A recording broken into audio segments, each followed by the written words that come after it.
Yo, peace, power, and profit. This is your neighborhood licensed financial advisor, Chris Woods. And today we're going to talk about some information that Michael Burry provided his subscribers to his Substack and the data behind it. Very interesting. All right, so Michael Burry just issued a serious warning about the stock market. He's talking about a potential 77% crash in the S&P 500. Now, that sounds extreme, but what's more important than the number is the reasoning behind it.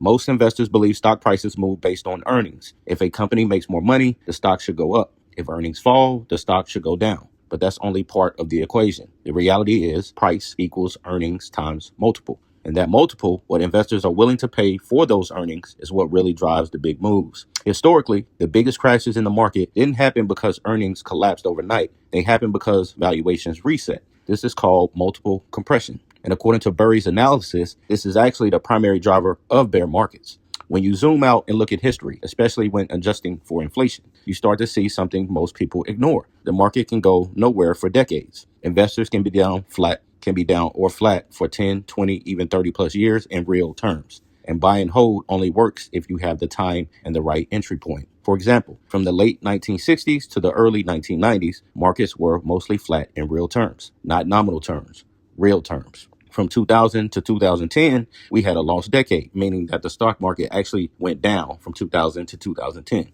And after 1929, it took decades to fully recover in purchasing power. So what's different today? Why is Burry concerned?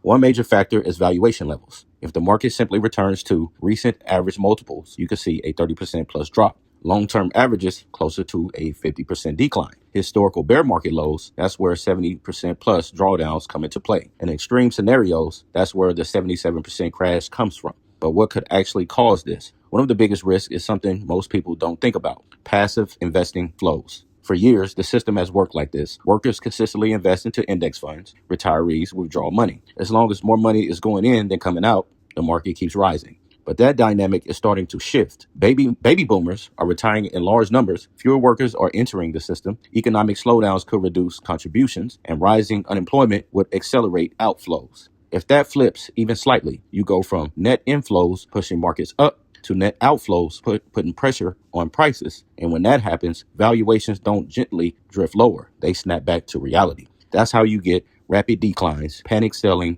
and major market resets. Now, this doesn't mean a crash is guaranteed, but it does mean the risk is higher than most people realize. So what should you do?